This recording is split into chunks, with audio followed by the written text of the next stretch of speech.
Hi friends, எல்லோரும் எப்படி இருக்கீங்க? மஷ்ரூம் பிரியாணி தான் செய்ய போகிறேன். குக்கரில் 3 ஸ்பூன் சமையல் ஆயில், 2 ஸ்பூன் நெய் சேர்த்துக்கலாம். 150 கிராம் பல்லாரி சேர்த்துக்கலாம். பல்லாரி சீக்கிரமாக வதங்குறதுக்காக கொஞ்சமாக உப்பு சேர்த்து நல்லா வதக்கி எடுத்துக்கோங்க. சீக்கிரமாக நமக்கு நல்லா வதங்கி வந்துடும்.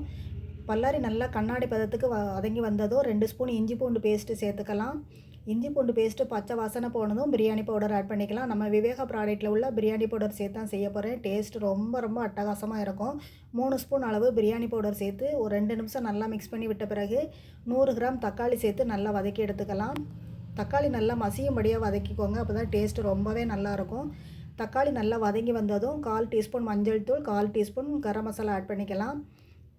ஒரு 2 நிமிஷம் நல்லா மிக்ஸ் பண்ணி விட்ட பிறகு மஷ்ரூம் ஆட் பண்ணிக்கலாம். மஷ்ரூம் வாஷ் பண்ணும்போது கோதுமை மாவு அல்லது பச்சரிசி மாவு சேர்த்து வாஷ் பண்ணிக்கோங்க. அதில் உள்ள வழுவழுப்பு தன்மையெல்லாம் இல்லாமல் ஆயிரும். மஷ்ரூம் சேர்த்து ஒரு 5 நிமிஷம் ஆன பிறகு நல்லா தண்ணி விட்டு வரும். அதனால் தண்ணி சேர்க்கும்போது பார்த்து சேர்த்துக்கோங்க.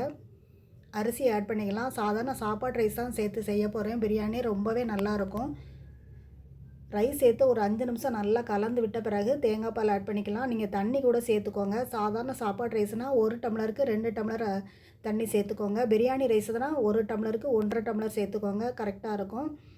நல்லா மிக்ஸ் பண்ணி விட்ட பிறகு தேங்காய் பால் ஆட் பண்ணிவிட்டு தேவையான அளவு உப்பு, காரத்துக்கு தகுந்த மாதிரி மிளகாய், 2 ஸ்பூன் நெய் சேர்த்துட்டு நல்லா கலந்து விட்ட பிறகு மூடி போட்டு வச்சுக்கலாம். மூடி போட்டுட்டு விசில் உடனே போட வேண்டாம். நல்லா ப்ரெஷர் வெளி வந்த பிறகு விசில் போட்டு 5 நிமிஷம் கையிலையும் 5 நிமிஷம் சிம்மிலையும் வச்சுடுங்க. சூப்பராக நமக்கு நல்லாவே வெந்து வந்துடும். பிரியாணி சூப்பராக நல்லா உதிரியாக வந்துடுச்சு பாருங்கள்.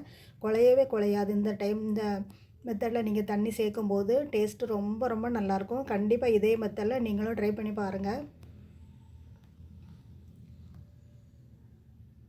ரொம்பவே அருமையாக இருக்கும். எல்லா குழந்தைகளுமே நல்லா விரும்பி சாப்பிடுவாங்க. ட்ரை பண்ணி பாருங்கள் நீங்களும். தேங்க்ஸ் ஃபார் வாட்சிங். Bye friends.